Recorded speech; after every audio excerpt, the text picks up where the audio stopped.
हर किस्म की हम्दो सना, बड़ाई, किब्रियाई, यकताई, बादशाही, शहनशाही अल्लाह रब्बुल आलमीन की ज़ात के लिए ख़ास है, जो अला कुल्लि शैइन क़दीर है, फ़अालुल लिमा युरीद है। हर चीज़ पर वो कादिर है, जब वो चाहता है वो करता है। दुरूद व सलाम इमामुल अंबिया ख़ातमुन नबिय्यीन रहमतल लिल आलमीन जनाब मुहम्मद रसूलुल्लाह सल्लल्लाहु अलैहि वसल्लम की ज़ात गिरामी पर ख़ास।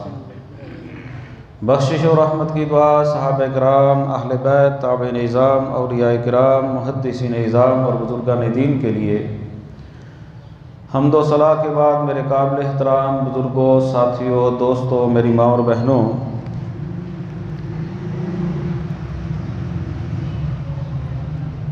अल्लाह रब्बुल आलमीन के इंसान के ऊपर इतने एहसानात हैं, अगर हम उनको गिनना शुरू करें तो हम उन एहसानात को जो है वो ना गिन सके ना शुमार कर सके।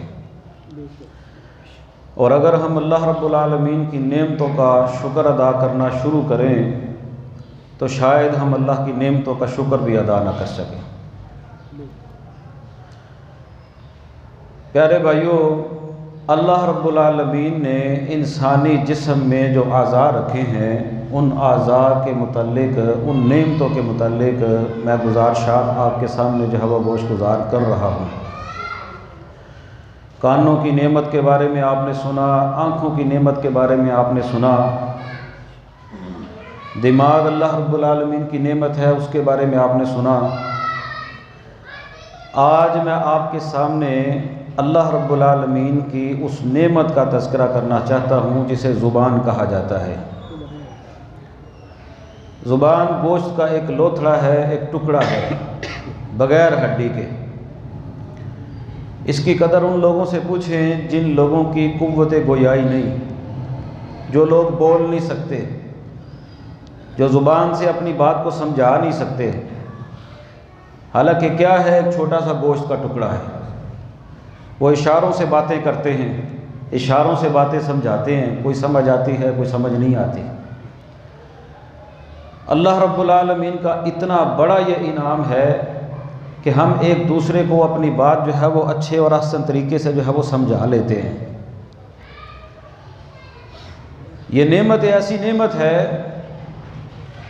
कि अगर हमने किसी चीज़ को चखना हो, खाना हो, तो ज़ुबान के ऊपर रखने से ही हमको अंदाज़ा हो जाता है ये चीज़ मीठी है, कड़वी है, नमकीन है, इसका जायका क्या है। गोया कि अल्लाह रब्बुल आलमीन की नेमतों में से एक इतनी बड़ी नेमत है कि हम कोई भी चीज़ खाना चाहते हैं उसको सिर्फ ज़ुबान के ऊपर रख के हम सिर्फ टच करते हैं, इशारा ही करते हैं। इस तरह रमज़ान के अंदर रोज़े की हालत में अल्लाह के नबी सल्लल्लाहु अलैहि वसल्लम ने जायका चखने के लिए इजाज़त दी। खाए ना, सिर्फ चखे। ज़ुबान आपको ये बता देती है कि भाई इस चीज़ का जो आप खाना चाह रहे हैं इसका जायका क्या है। आप उस चीज़ को हाथ के ऊपर रखें, आपको जायका महसूस नहीं होगा, हालांकि हाथ भी तो गोश्त ही है। पाँव के ऊपर रख लें, आप अपने चेहरे पर लगा लें, आप अपने सर पर रख लें, आप कानों पर लगा लें, आप जिस्म के किसी हिस्से के ऊपर उस खाने वाली चीज़ को लगाकर ये नहीं कह सकते कि ये चीज़ जो है वो इसका जायका क्या है। हाँ, सूंघा जा सकता है, इंसान सूंघ सकता है चीज़ को, लेकिन उसका जायका नहीं बतला सकता जब तक उसको अपनी ज़ुबान के ऊपर जो है वो ना रखे। गोया कि ये पूरे जिस्म की एक नुमाइंदगी जो है वो कर रही होती है। और इससे भी बढ़कर आप देखें, हमारे यहाँ अब तो डॉक्टरों का एक दौर है, होम्योपैथिक सिस्टम है। आप किसी हकीम के पास चले जाएं, आज भी हुक्मा मौजूद है। डॉक्टर भी जो समझदार काबिल डॉक्टर होते हैं ना, बीमारी इंसान के जिस्म में होती है। आप कोई भी उनको बीमारी बता देंगे ना, जो समझदार डॉक्टर और हकीम होता है ना, वो कहता है ज़ुबान दिखाएं। वो आपकी ज़ुबान को जो है वो देखता है और उस ज़ुबान को देखने से वो अंदाज़ा लगा लेता है कि इस बंदे को बीमारी क्या है। एक छोटे से गोश्त के लोथड़े को एक ज़ुबान को देखने से वो अंदाज़ा लगा लेता है कि भाई इस बंदे को बीमारी क्या है। गोया के सारे जिस्म की ये जो है वो ज़ुबान जो है वो तर्जुमानी कर रही होती है कि जिस्म के अंदर क्या चल रहा है।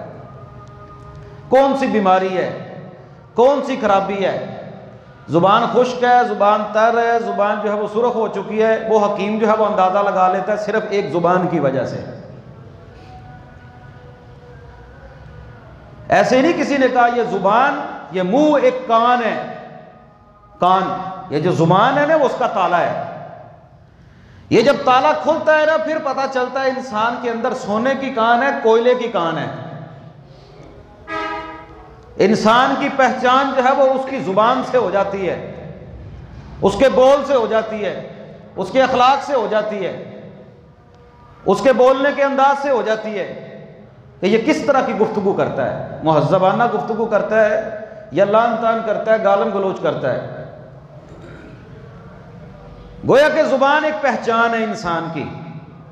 और फिर यहीं पर बस नहीं, अल्लाह ताला कुरान मजीद में ये जो आयत करीमा मैं आपके सामने पढ़ी ना, अल्लाह फरमाते हैं अल्लाह की निशानियों में से ये निशानी है, अल्लाह ने ज़मीन व आसमान को पैदा किया, अल्लाह ने तुम्हारे रंग और तुम्हारी ज़ुबानें अल्लाह ने मुख्तलिफ कर दी।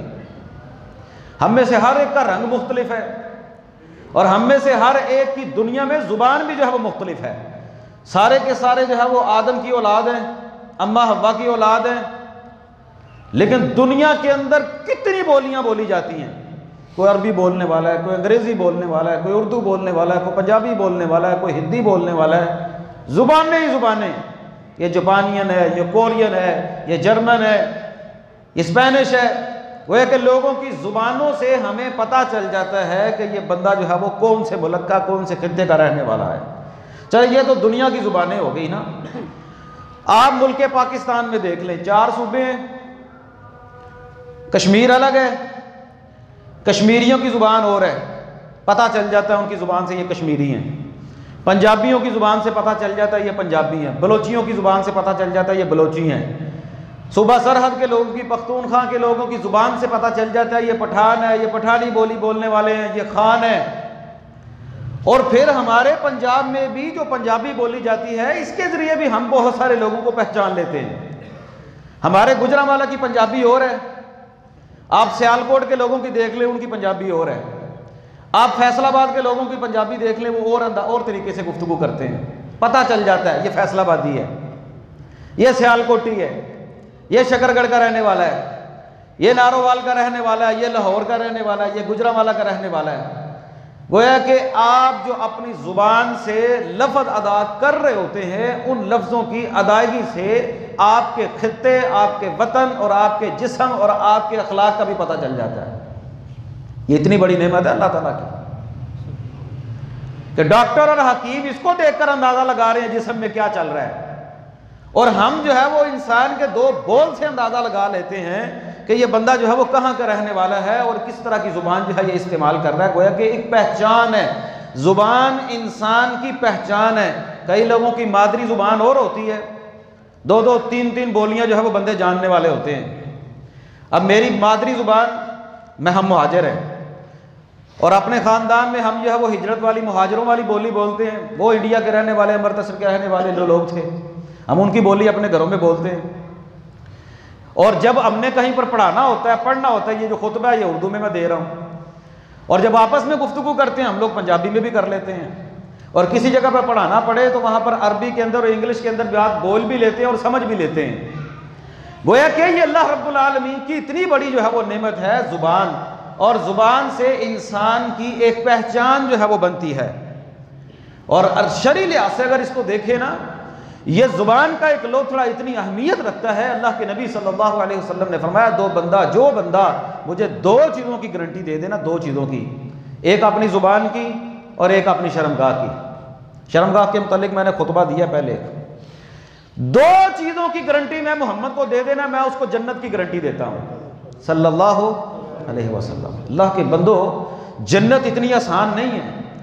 नबी पाक सल्लल्लाहु अलैहि वसल्लम ने अपनी हदीस में निचोड़ बयान कर दिया कि ये 2 ही फितने हैं, ये 2 ही फितने हैं, एक शर्मगाह का फितना और एक जुबान का फितना।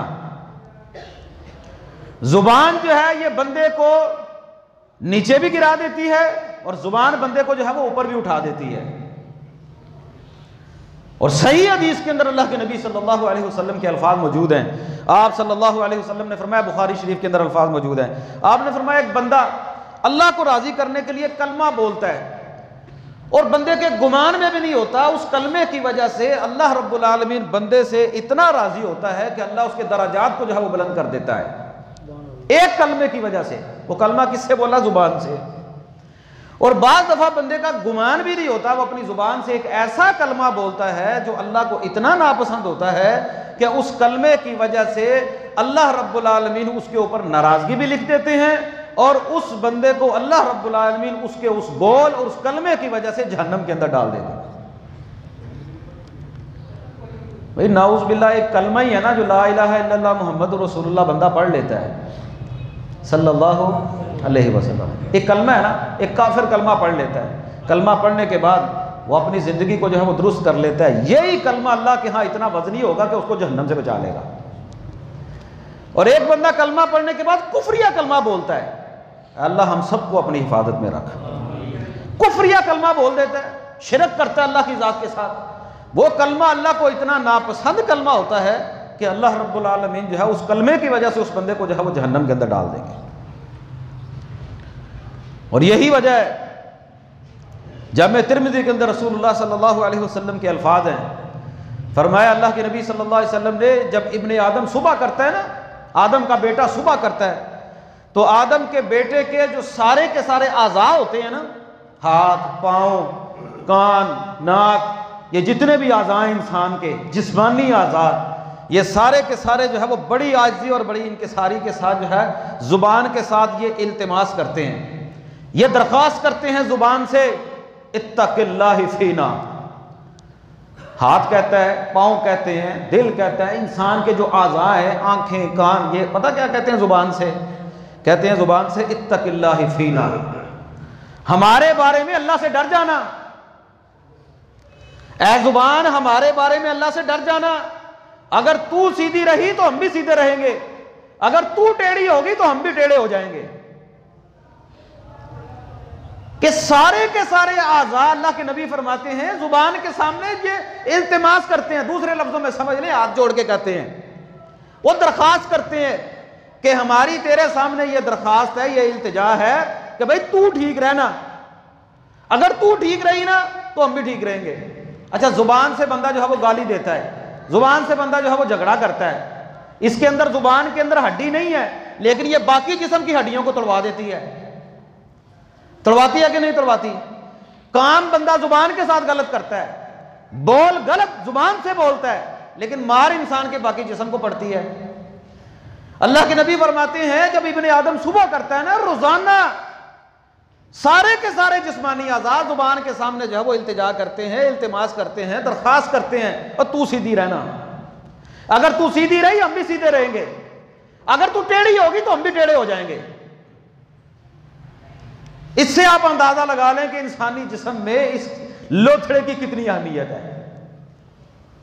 और यही वजह है अब्दुल्लाह इब्न मसूद रजी अल्लाह तआला अन्हु कहा करते थे, ऐ जुबान खैर की गुफ्तगू किया करो, बहुत से फवायद जो है वो हासिल कर लोगी, खैर की गुफ्तगू किया करो, बहुत सारे फायदे तुझे मिलेंगे, बुरी गुफ्तगू से खामोश रहा करो, महफूज हो जाओगी शर से हर किस्म के। और फिर उसके बाद कहा करते थे ये खैर की गुफ्तगू कर, शर से जो है वो पनाह मांग, गलत गुफ्तगू ना कर, अगर तू ये दो काम कर लेगी ना तो फिर जो है वो तू शर्मिंदगी से बच जाएगी, तुझे शर्मिंदगी का सामना नहीं करना पड़ेगा। जो हम कहते हैं ना पहले तोलो फिर बोलो, पहले तोलो फिर बोलो, और जो लोग तोल कर नहीं ना बोलते उनको हमेशा शर्मिंदगी का सामना करना पड़ता है। वो बाद में कहते हैं मुझे पता नहीं चला, मुझे समझ नहीं आई कि मैंने जो है ये बात जो है वो कह दी। खैर की गुफ्तगू किया कर और शर से जो है वो महफूज रहेगी अगर तू बुरी गुफ्तगू नहीं करेगी तो। और फिर बाद में अल्लाह के नबी सल्लल्लाहु अलैहि वसल्लम के फरमान जो है वो जिक्र करते कहते हैं अक्सर खताया इब्ने आदमा फी लिसानिही, इब्ने आदम के अक्सर गुनाह जो है वो उसकी जुबान की वजह से ही होते हैं, इब्ने आदम के अक्सर गुनाह उसकी जुबान की वजह से होते हैं कि जुबान जो है वो ऐसे चलती है, ये फिर गुनाहों के अंदर ऐसी जो है वो लुथड़ी जाती है, फिर इसको जो है वो वापस आना और समझना इंसान का मुश्किल हो जाता है। जामे तिर्मिज़ी में हज़रत मुआज़ बिन जबल रज़ी अल्लाह ताला अन्हु की एक हदीस है, अल्लाह के नबी सल्लल्लाहु अलैहि वसल्लम ये रावी हैं, कहते हैं मैंने अल्लाह के नबी सल्लल्लाहु अलैहि वसल्लम से एक मरतबा सवाल किया, अल्लाह के नबी मुझे कोई ऐसा अमल बतलाइए जिसकी वजह से मैं जन्नत में चला जाऊँ और जहन्नम से बच जाऊँ। कितनी कितनी प्यारी जो है वो अल्फाज है और कैसा सवाल है। हम लोगों के सवाल भी ऐसे नहीं हैं। हम लोग तो सिर्फ जो है वो टेस्टर लगाने के लिए, चेक करने के लिए, इल्म चेक करने के लिए, अपना इल्म दिखाने के लिए दूसरे से सवाल करते हैं कि मेरे पास ये इल्म है, मुझे ये भी पता है, या अगले बंदे को चेक करने के लिए पूछते हैं। और अगर किसी से कोई गलती हो जाए, कोई लफ्ज़ भूल जाए, कोई ना बता जाए, उसे जो है वो फिर लोगों में जलील भी करते हैं। हालांकि अहले इल्म बंदे की ये निशानी है, अगर उससे कोई सवाल किया जाए उसको ना पता हो तो कह दे मुझे नहीं पता। अल्लाह के नबी फरमाते हैं अहले इल्म बंदे की ये निशानी है। तो ज़रूरी नहीं वो हर बात का जवाब दे, नहीं पता तो कह दे मुझे नहीं पता। उनके सवाल और हमारे सवालों में देखें कितना जो है वो डिफरेंस है, कितने उन लोगों के सवाल हम लोगों के सवालों से मुख्तलिफ हैं। कहने लगे अल्लाह के नबी मुझे कोई ऐसा अमल बताइए जिसके साथ मैं जन्नत में चला जाऊं और जहन्नम से बच जाऊं। हज़रत मुआज़ कहते हैं नबी पाक सल्लल्लाहु अलैहि वसल्लम ने फरमाया, ए मुआज़ तूने सवाल तो बड़ा मुश्किल किया है, गोया कि तूने समंदर को कुएं में बंद कर दिया है। ये बड़ा अहम सवाल है, लेकिन जिसके लिए अल्लाह ताला आसान कर दे उसके लिए कोई मुश्किल नहीं। अल्लाह के नबी ने फरमाया, है मुआज़ इस्लाम के 5 अरकान बताए, कलमा, नमाज, रोज़ा, हज, ज़कात, इनकी पाबंदी कर, इनके ऊपर जो है वो हमेशगी कर, इनकी हिफाजत कर। फिर उसके बाद अल्लाह के नबी ने फरमाया नफली रोज़े रख, नफली इबादत बतलाई, तहज्जुद के बारे में बतलाया, सदका खैरात के बारे में जो है वो बतलाया। और फिर फरमाया इस्लाम की कोहान जिहाद है, और फरमाया इस्लाम का जो सुतून है, दीन का जो सुतून है वो नमाज है। फिर ये बातें बतलाने के बाद फरमाया ये काम जो बंदा कर लेना उसके लिए जन्नत में आना आसान है, जहन्नम से बच जाएगा वो बंदा। आपने बात बतला दी और फिर फरमाया क्या मैं तुझे एक काम ना बतलाऊं जिसकी वजह से ये सारे काम तेरे ऊपर आसान हो जाएंगे। हजरत मुआज़ कहते हैं या रसूलल्लाह बताइए। आपने अपनी ज़ुबान मुबारक को पकड़ा, कुफ़ अली का हाज़ा, आपने अपनी ज़ुबान मुबारक को पकड़ा और फरमाया ए मुआज़ इसके ऊपर जो है वो कंट्रोल कर लेना, इसके ऊपर कंट्रोल कर लेना। हजरत मुआज़ कहने लगे या रसूलल्लाह क्या लोगों को उनकी ज़ुबानों के बारे में भी पूछा जाएगा, क्या लोगों से मुआवजा होगा उनकी ज़ुबानों के ऊपर भी? अल्लाह के नबी के अल्फाज सुनिए, आप फरमाते हैं मुआज़ लोगों की ज़ुबानों की बातें ही लोगों को चेहरों और उनके नथनों के बल जो है वो उल्टा करके जहन्नम में गिराएंगी। लोगों की ज़ुबानों की बातें ही उनको उनके चेहरों और नथनों के बल जो है वो जहन्नम के अंदर गिराएंगी। कि दीन के ऊपर अमल करना, इस्लाम के बुनियादी अरकान के ऊपर अमल करना, नफली इबादत, रोज़े, तहज्जुद, जिहाद, नमाज, ये सारी बातें ये बड़ी आसान हो जाएंगी उस बंदे पर जिस बंदे ने अपनी जुबान के ऊपर कंट्रोल कर लिया। जिसने कंट्रोल कर लिया उसके लिए ये काम भी बड़े आसान है। और इसी तरह के एक सवाल उक़बा बिन आमिर रज़ी अल्लाह तआला अन्हु ने नबी पाक से पूछा था। कहने लगे अल्लाह के नबी सल्लल्लाहु अलैहि वसल्लम मेरी निजात किस तरह होगी? वाह सुभान अल्लाह, कुर्बान जाए उन लोगों पर, उनको सिर्फ एक ही फिक्र थी कि मैं किस तरह कामयाब हो जाऊंगा। कहने लगे अल्लाह के नबी सल्लल्लाहु अलैहि वसल्लम मुझे कोई ऐसा अमल बताएं जिसके साथ मेरी निजात हो जाए। आप सल्लल्लाहु अलैहि वसल्लम ने उक़बा बिन आमिर रज़ी अल्लाह तआला अन्हु को 3 अमल बताए थे। फरमाया उक़बा अपनी ज़ुबान को अपने कंट्रोल में रख, और दूसरा अमल अपने आप को अपने घर में रख, यानी कि अपना ज्यादा वक्त अपने घर में गुजार, फितनों से बच जाएगा। और तीसरा अमल अल्लाह के नबी ने बताया था ए उक़बा जब तू अपनी जुबान पर कंट्रोल कर ले, अपने आप को अपने घर में जो है वो रख ले, अलहदा कर ले, फितनों से बच जाए, फिर अपनी गलतियों को याद कर करके तीसरा काम रोया कर, वब की आला खतीअती का, ये 3 काम कर लिया कर, तेरी निजात हो जाएगी। जब बंदा जो है उसको अपनी गलतियां याद आती हो ना, नजर आती हो, तो फिर वो लोगों के ऊपर लान तान भी नहीं करता, फिर वो लोगों पर उंगलियां नहीं उठाता, फिर वो लोगों की गीबत और चुगली भी नहीं करता, फिर वो लोगों की इज्जतों के ऊपर हमले भी नहीं करता। ये जुबान ही है ना जिसके मुतल्लिक अल्लाह के नबी फरमाते हैं ला यदखुलुल जन्नत नमामुन ला यदखुलुल जन्नत कत्तातुन, वो बंदा जन्नत में नहीं जाएगा जो बंदा गीबत करने वाला, चुगली करने वाला है। गीबत करने वाला, चुगली करने वाला जन्नत में नहीं जाएगा। और इस काम को हमने हल्का समझ लिया है। अल्लाह के नबी सल्लल्लाहु अलैहि वसल्लम के फरमान के अंदर अल्फाज ये देखिए, हदीस में मौजूद है, आप दो कब्र वालों के दरमियान से गुजरे, आपने फरमाया लोगों इन दो कब्र वालों को अजाब हो रहा है। ये देखिए जुबान बंदे को किस तरह जलील करवाएगी, किस तरह बंदे को अजाब के अंदर जो है वो लेकर जाएगी। आज तो लोगों ने कब्र के अजाब का भी इनकार कर दिया ना, कह दिया कब्र के अंदर कोई अजाब नहीं होता, कोई पूछगछ नहीं होती, मौज करो मस्ती करो, 4 दिन की जिंदगी है, कब्र के अंदर तो बंदा मट्टी से मट्टी हो जाता है। जबकि अल्लाह के नबी फरमा रहे हैं इन दो कब्र वालों को अजाब हो रहा है। सहाबे ने पूछे या रसूलल्लाह वजह? आपने फरमाया इनमें से एक बंदा जो है वो गिबत और चुगली करता था और दूसरा बंदा जो है वो पेशाब के छींटों से नहीं बचता था। जो एक बंदा है वो गीबत और चुगली करता था, उस गीबत और चुगली की वजह से उसको इस कब्र के अंदर अजाब हो रहा है। ये जुबान जो है वो जब लोगों के ऊपर लान तान करती है ना, जब लोगों की गीबत करती है, चुगली करती है, और कुरान कहता है युहिब्बु अहदुकुम अन याकुल लहमा अखीहि मैता, क्या तुम इस बात को पसंद करते हो कि अपने किसी मुसलमान भाई के जो है वो मुर्दा गोश्त को खाओ? क्या कोई इस बात को पसंद करता है कोई मुर्दा तुम्हारा भाई हो उसका गोश्त खाए? कोई भी पसंद नहीं करता। और इस जुबान से की हुई गीबत और चुगली की वजह से कल क़यामत का दिन होगा। जो बंदा दुनिया में किसी अपने मुसलमान भाई की गीबत और चुगली करता होगा ना, अल्लाह के नबी फरमाते हैं क़यामत का दिन होगा, अल्लाह रब्बुल आलमीन उस बंदे के सामने जो है वो फिर इंसानी गोश्त करेंगे और उससे कहा जाएगा तो दुनिया में गीबत करता था ना, दुनिया में गोश्त खाता था, अब फिर ये गोश्त खा। उसे कहा जाएगा, वो फिर जो है वो फिर इधर उधर मुंह करके फिर उसको जो है वो उस मुसलमान भाई के गोश्त को दिया जाएगा, वो उस मुसलमान भाई के गोश्त को खाएगा और फिर चीखेगा, चिल्लाएगा, उसके साथ उसकी चेहरे की रंगत और उसकी शक्ल भी बिगड़ जाएगी।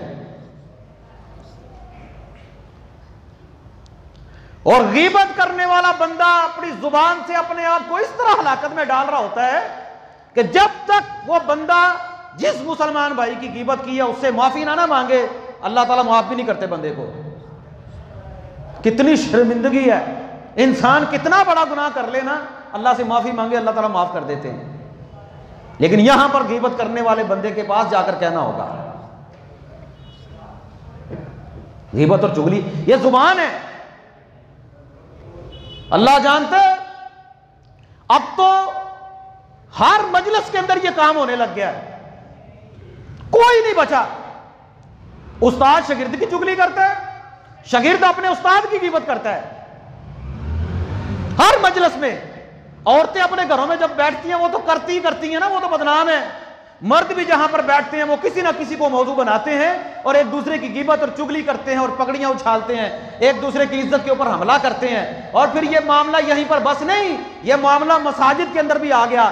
इमाम मुक्तदियों की, मुक्तदी इमाम की, नमाजी एक दूसरे की चुगलियां और गीबतें करते हैं बैठकर। और फिर यहीं पर भी बस नहीं, और फिर मामला इतना बड़ा कि उलमा की मजालस के अंदर आप जाकर देख ले, उलमा के अंदर जो पार्टियां हैं, जो जमातें बन चुकी हैं, जो तंजीमें काम कर रही हैं दीन के नाम पर, किसी एक मौजू को, किसी एक टॉपिक को, किसी एक जमात को महवर बनाकर, मौजू बनाकर उलमा एक दूसरे का गोश्त खा रहे होते हैं, गीबत कर रहे होते हैं, चुगली कर रहे होते हैं। और इस काम को इतना कोई मायूब और बड़ा समझा ही नहीं जाता। यह काम तबसरे के नाम पर गीबत और चुगली कर करके अपना जो है वो नामा अमाल जो है वो गंदा कर रहे होते हैं। मुंह के ऊपर मीठे कारी साहब, हाफिज साहब, मौलाना साहब, और जैसे ही वो मजलिस से उठकर गया उसकी गीबत करनी शुरू कर दी।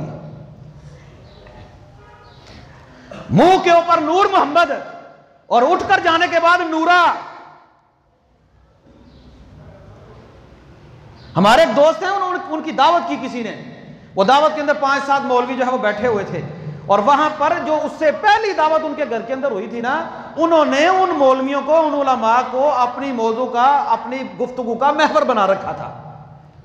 वो गुफ्तगू कर रहे थे, फलां बड़ा पेटू है, फलां बड़ा खाता है, फलां बड़ा जो है वो इतनी रोटियां खा गया, इतना सालन खा गया, इतना गोश्त खा गया, और ये ऐसे ऐसे वो बैठकर गुफ्तगू कर रहे थे। कहने लगे मैं दस्तरखान के ऊपर बैठा, मैंने जब ये मजलिस सुनी ना और गुफ्तगू सुनी, मैं वहीं से माजरत करके उठ के अपने घर वापस आ गया। कहने लगे हजरत साहब खाना तो खाएं। कहने लगे यार जिन्होंने आपके घर से पहले खाना खाया था, आप उनकी आज बैठकर गिबत और चुगली कर रहे हैं। अगली मर्तबा जब हमारे मुताल्लिक कोई गुफ्तगू होगी आप उनसे कहेंगे हमने ऐसे किया था। अगली मर्तबा आप हमारी गिबत और चुगली करेंगे।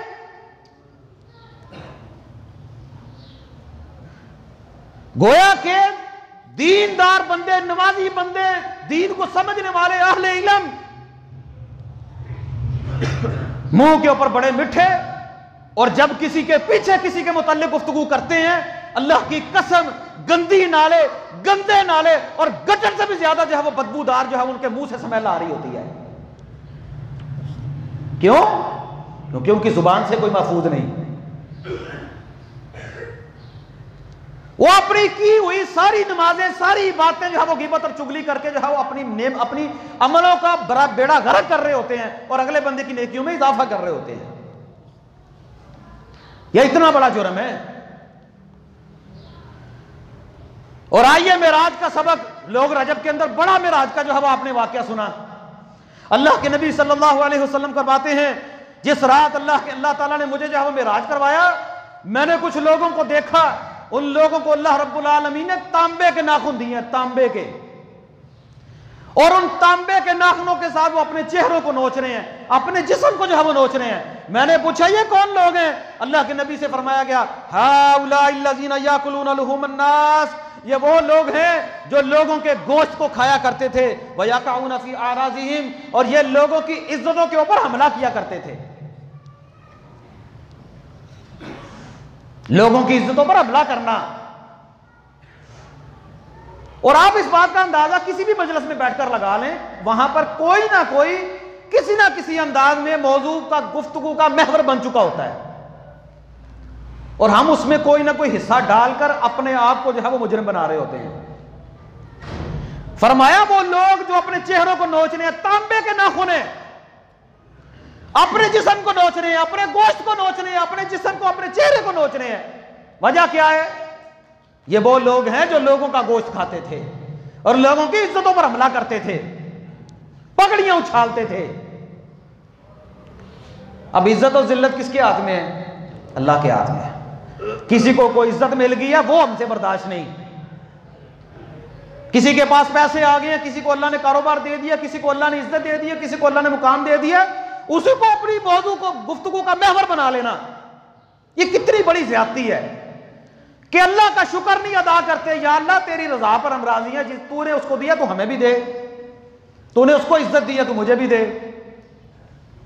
हासिद, हसद करने वाले, और इस अमल की वजह से अपने चेहरे को नोचेंगे, अपने जिस्म को नोचेंगे। खवातीन को तो हमने बदनाम किया हुआ है ना कि खवातीन गिबत और चुगली करती हैं।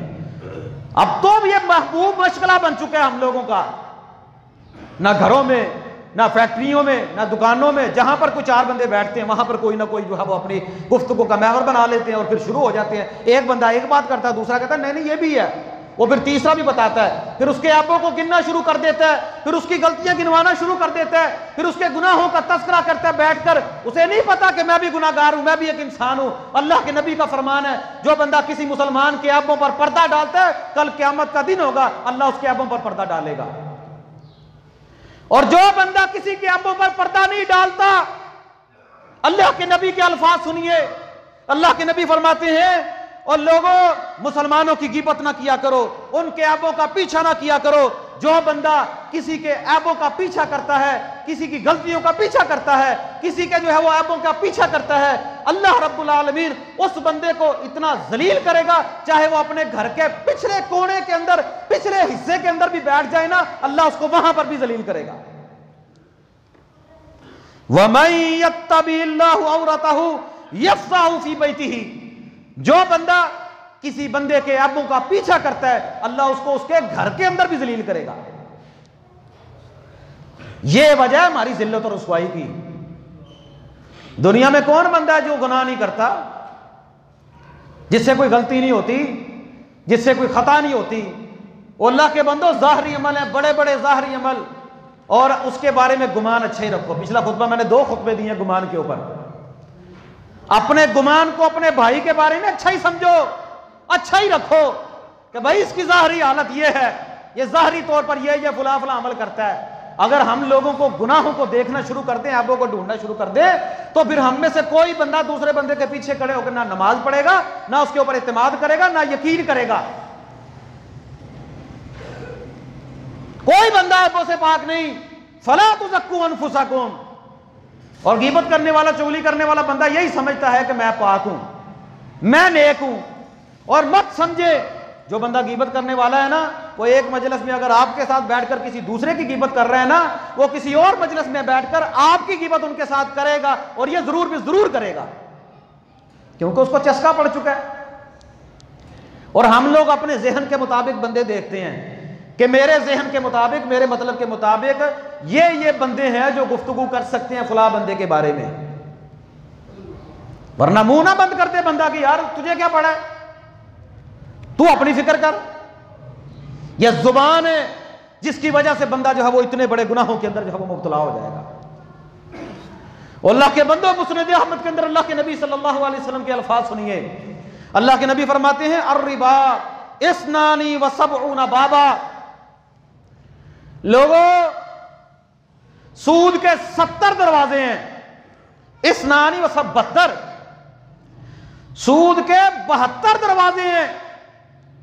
उनमें से छोटा दर्जा पता क्या है? आई सरुहा अयन की हर राजुल उम्मा, उनमें से सबसे छोटा दर्जा सूद का यह है कि बंदा अपनी मां के साथ निकाह करे, अपनी मां के साथ बदकारी करे।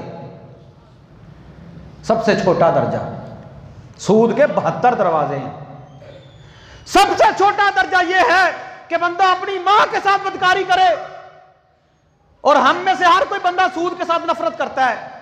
सूद अल्लाह और उसके रसूल के साथ जंग है, ऐलान करते हैं हम लोग, नफरत का इजहार करते हैं, सूद नहीं खाते, ना खाने वाले बंदे के साथ बैठते हैं, ना उसकी दावत को कबूल करते हैं, नफरत का इजहार करते हैं। लेकिन अल्लाह की कसम, हम में से हर कोई बंदा सूदी या सूदी, वो सबसे बड़ा सूदी है। अल्लाह के नबी के अल्फाज सुन लीजिए, आप क्या फरमाते हैं? फरमाते हैं वमिन अरबर रिबल इस्तितालतु, और सूद का सबसे बड़ा दर्जा पता क्या है? सबसे बड़ा दर्जा सूद का यह है, फी इर्जिल मुस्लिमी बिगैर हक, अपने किसी मुसलमान भाई की इज्जत के ऊपर हमला करना।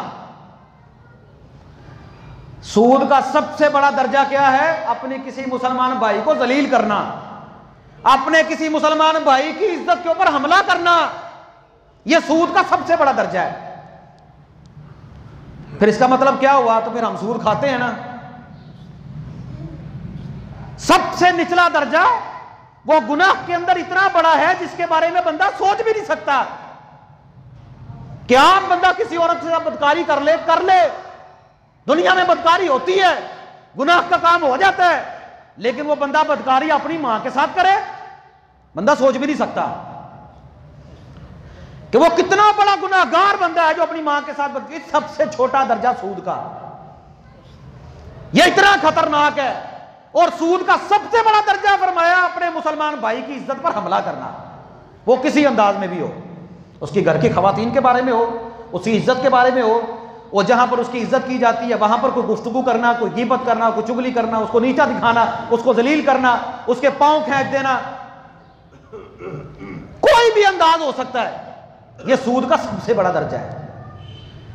और अगर हम अपने किसी मुसलमान भाई की इज्जत पर हमला कर रहे होते हैं तो फिर हम सूदी हैं, सूद खाने वाले हैं। यह इतना बड़ा गुनाह है। यह जुबान है जिसकी वजह से बंदा सूदखोर बनता है। और यह चस्का ऐसा चस्का है जब बंदे को पड़ जाता है ना गीबत और चुगली का, फिर वो हर किसी को जो है वो अपनी गुफ्तगू का मौजू और महवर बना लेता है गुफ्तगू का। हालांकि अल्लाह के नबी सल्लल्लाहु अलैहि वसल्लम ने जहां पर यह फरमाया कुल्लुल मुस्लिम अलल मुस्लिम हरामुन दमुहु व मालुहु व इर्जुहु, हर मुसलमान का खून दूसरे मुसलमान पर हराम है, हर मुसलमान का माल दूसरे मुसलमान पर हराम है जो नाजायज तरीके से वो खाता है। जिस तरह खून करना हराम है, कत्ल करना हराम है, जिस तरह माल जो है वो नाजायज तरीके से खाना हराम है, इसी तरीके से फरमाया वाइरजुहु, उसकी इज्जत पर हमला करना भी हराम है। अब कत्ल तो बंदा किसी को नहीं करता, वो कहता है हराम है, माल किसी का नाजायज नहीं खाता, वो कहता है हराम है, लेकिन उसकी इज्जत पर हमला करता है, उसकी गीबत करता है, उसकी चुगली करता है, उसकी पगड़ी उछालता है, उसको नीचा दिखाता है, उसको वो हलाल समझता है। फरमाया ये भी हराम है, ये हराम है किसी मुसलमान भाई की इज्जत के ऊपर हमला करना। और ये कब होता है? ये जुबान की तेजी और चौबुल लिसानी की वजह से। इसका अगर दुरुस्त इस्तेमाल किया जाए तो अल्लाह की कसम बंदा जो है वो आसमानों की बुलंदियों को छू लेता है। अल्लाह का जिक्र करना, सुभान अल्लाह, अल्हम्दुलिल्लाह, अल्लाह अकबर, अल्लाह की तारीफात कहना, अल्लाह के सामने झुकना, नमाज के अंदर जो है वो दुआएं पढ़ना, आम रूटीन के अंदर कुरान की तिलावत करना, गोया के जुबान के साथ इतने नेकी के काम है, बंदा अगर करना शुरू करे अल्लाह रब्बुल आलमीन बंदे पर राजी हो जाता है। और अगर इसका गलत इस्तेमाल करे तो फिर शख्सियत सादी में वो बंदा दुनिया में भी जलील होता है, आखिरत में भी जलील होगा।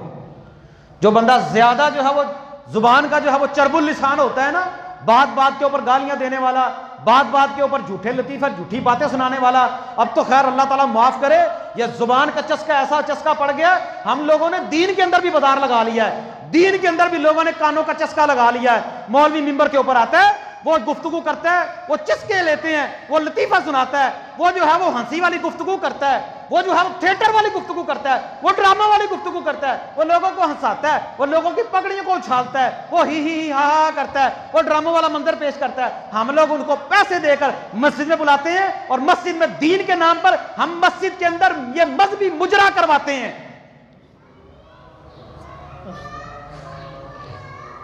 सारी जिंदगी अल्लाह के नबी सल्लल्लाहु अलैहि वसल्लम ने अपनी गुफ्तगू में किसी को हंसाया नहीं, और यहां पर जितना बड़ा बेदीन लतीफा सुनाने वाला, मनगढ़ंत गुफ्तगू करने वाला, ज़ईफ रिवाया सुनाने वाला, किस्से कहानियां सुनाने वाला, हंसी मजाक करने वाला, ऊपर लिखा होता है इश्तिहार के ऊपर अल्लामा। जब ये लोग हमारे अल्लामा बन गए हैं तो हमारा दीन का यही हाल होगा जो हो गया। हम लोग अपनी मर्जी की गुफ्तगू सुनना चाहते हैं, हर बंदे ने अपने मतलब और अपनी मर्जी का मौलवी रखा हुआ है कि यह बंदा मेरी मर्जी के मुताबिक गुफ्तगू करता है, इसकी गुफ्तगू सुननी है। ऐसे बंदे के पास नहीं जाना जहां पर मेरी कोई सलाह हो जाए। कानों का चस्का पड़ गया, जुबान का चस्का पड़ गया, फलां बंदा जो है वो हीर रांझे की कहानियां सुनाता है, फलां बंदा शेर व शायरी करता है, फलां बंदा जो है वो मीठे मीठे बोल बोलता है। जब हमारी दीनी और हमीयत और मजहबी हमीयत और गैरत इतनी है कि हमें गवैये को, एक वो बंदा जो दीन का मजाक उड़ाने वाला है, दीन को बदनाम करने वाला है और साफ पता है, और हमारे अंदर दीनी गैरत और जुर्रत इतनी नहीं कि हम मिंबर के ऊपर खड़े होकर और जुमे जैसी मुकद्दस इबादत, जुमे जैसा मुकद्दस खुतबा, और उस खुतबे के अंदर वो लोगों को हंसा रहा है। ना बुलाने वालों को गैरत आती, ना पैसे देने वालों को गैरत आती, और ना सुनने वालों को गैरत आती। सारे लोगों की गैरत का जनाजा निकल चुका होता है, और दीन के नाम पर तुम मुजरे कर रहे हो, और मस्जिद के तकद्दुस को तुम लोगों ने पमाल कर दिया है। सिर्फ दीन के नाम पर पैसे कमा रहे हो, दुकानदारी लगाई हुई है, कॉन्फ्रेंसें करवाते हैं, मौलवियों को बुलाते हैं सारी रात। मौलवी साहब ने हंसा हंसा कर पसलियों को दौरा कर दिया, डूब कर मर जाओ, और तुमने दीन के नाम पर हंसाने को बदनाम कर दिया कि हंसाया मौलवी साहब ने।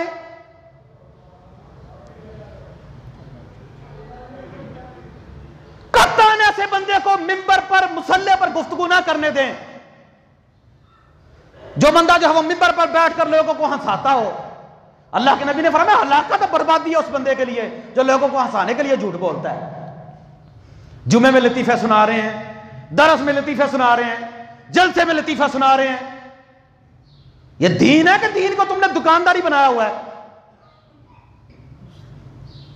कत्तान ऐसे बंदे से कोई गुफ्तगू ना सुने।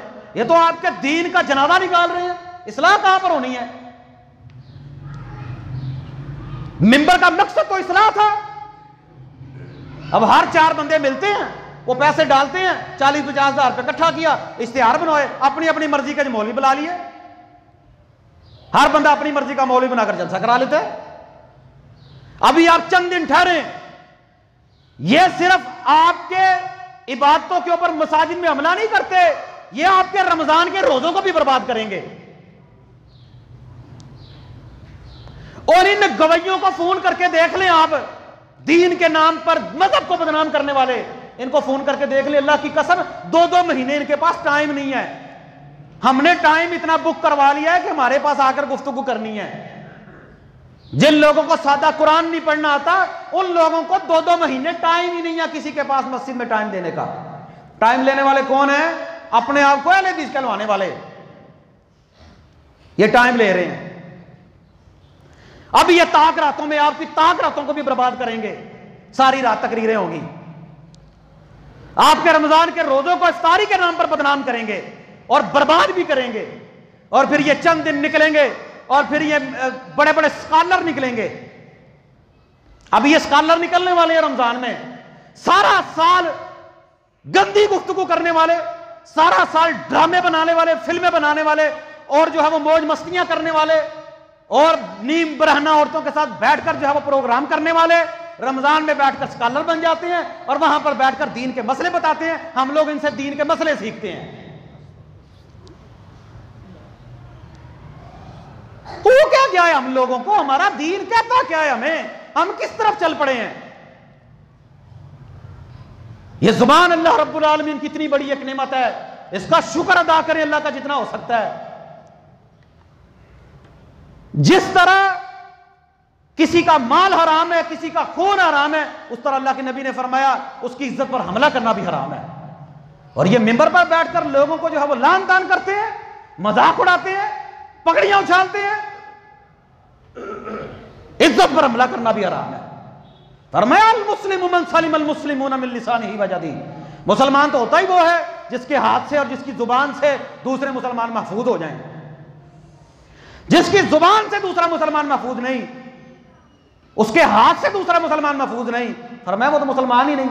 मुसलमान तो होता ही वो है जिसकी जुबान से और उसके हाथ से दूसरे मुसलमान महफूज हैं। ना हमारे हाथ से कोई महफूज, ना हमारी जुबान से कोई महफूज। हर वक्त फू फू फू फू करते फिरते हैं। ये हमारे घरों की बर्बादी सारी की सारी जुबान की वजह से ही है। जुबान के अंदर बड़े बड़े जुमले बोलने, बड़े बड़े बोल बोलने, मुतकब्बराना अल्फाज इस्तेमाल करने, किसी को हकीर समझना, किसी को गाली देना, गालन गलौज करना, किसी को नीचा दिखाना, ये सारे काम जुबान से ही होते हैं।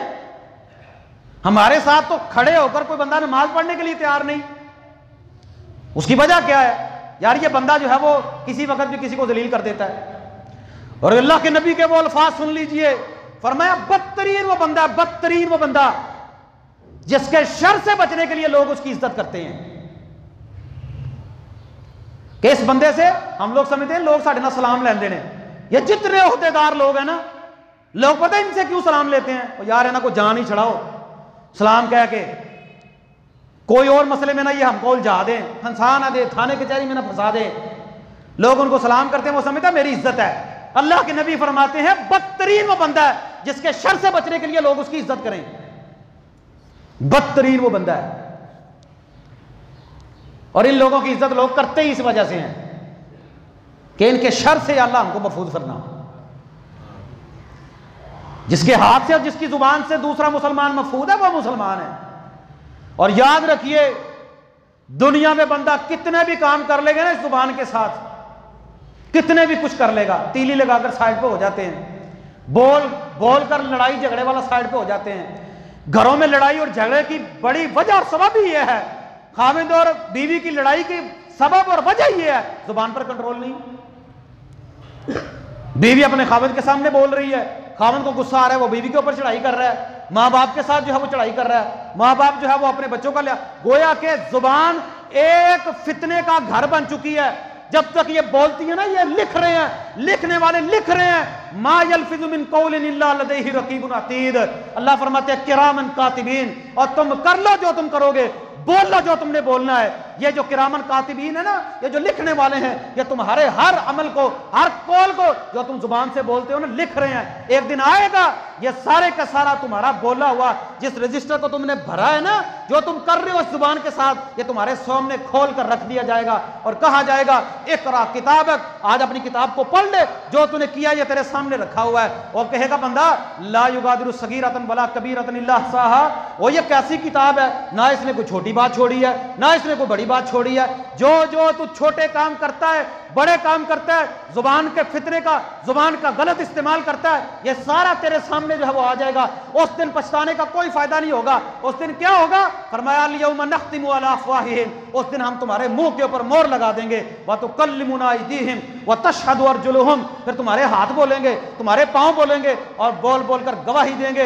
क्योंकि अल्लाह रब्बुल आलमीन अगर जुबान के जरिए बुलवा सकता है तो फिर इन हाथों से भी बुलवा सकता है कि नहीं बुलवा सकता? वो बुलवाएगा और फिर हर चीज जो है वो खुलकर सामने आ जाएगी। अल्लाह ताला से दुआ है कि अल्लाह ने ये जो नेमत हमें दी है, अल्लाह हमें इसकी कदर करने की तौफीक अता फरमा, इसका हमें दुरुस्त इस्तेमाल करने की तौफीक अता फरमा। इसकी शख्सियत का आपकी शख्सियत पर कितना असर पड़ता है। आपकी ज़ुबान के निकले हुए दो बोल बंदे को आपके करीब कर सकते हैं। आपकी ज़ुबान से निकले हुए दो बोल जिनको तलवार जैसी जिनकी नोक होती है, वो बंदे को मार सकते हैं, बंदे को आपसे दूर कर सकते हैं, बंदे को आपसे नफरत दिला सकते हैं। आपकी ज़ुबान की मिठास या आपकी ज़ुबान की कड़वाहट, ये दो ही चीज़ें हैं। अगर आप अपनी ज़ुबान को दुरुस्त कर लेंगे तो दुनिया में भी बंदे आपकी इज्जत करेंगे, दुनिया में भी बंदे आपके करीब होंगे, आपकी शख्सियत उतनी ज़्यादा उभरेगी, अल्लाह आपको उतनी ज़्यादा इज्जत अता करेगा कि ये बंदा यार बड़ा मीठा है, मीठा रस घोलता है, बड़ी प्यारी गुफ्तगू करता है, बड़ा मीठा ये बंदा है, बड़ी प्यार और मोहब्बत वाला बंदा है, बड़ी प्यार वाली गुफ्तगू करता है। और अगर बंदा जो है वो अपने ही माल के तकब्बुर और गुरूर के अंदर फूं फूं करता फिरे, हर एक को नीच समझे, हर एक को हकीर समझे, हर एक की इज्जत पर हमला करे, हर एक को जो है वो गीबत करे, चुगली करे, जो जो इसके नुकसानात हैं, तो फिर दुनिया में तो जलील होगा ही होगा, बंदे भी दूर होंगे। और क़यामत के दिन ये जो अल्फाज हैं जो मैंने अहादीस आपको सुनाई हैं, अल्लाह के नबी ने फरमाया सख्त तरीन अज़ाब, नाखून मिलेंगे तांबे वाले जिसके साथ नोचेंगे, इतने सख्त तरीन अज़ाब मिलेंगे।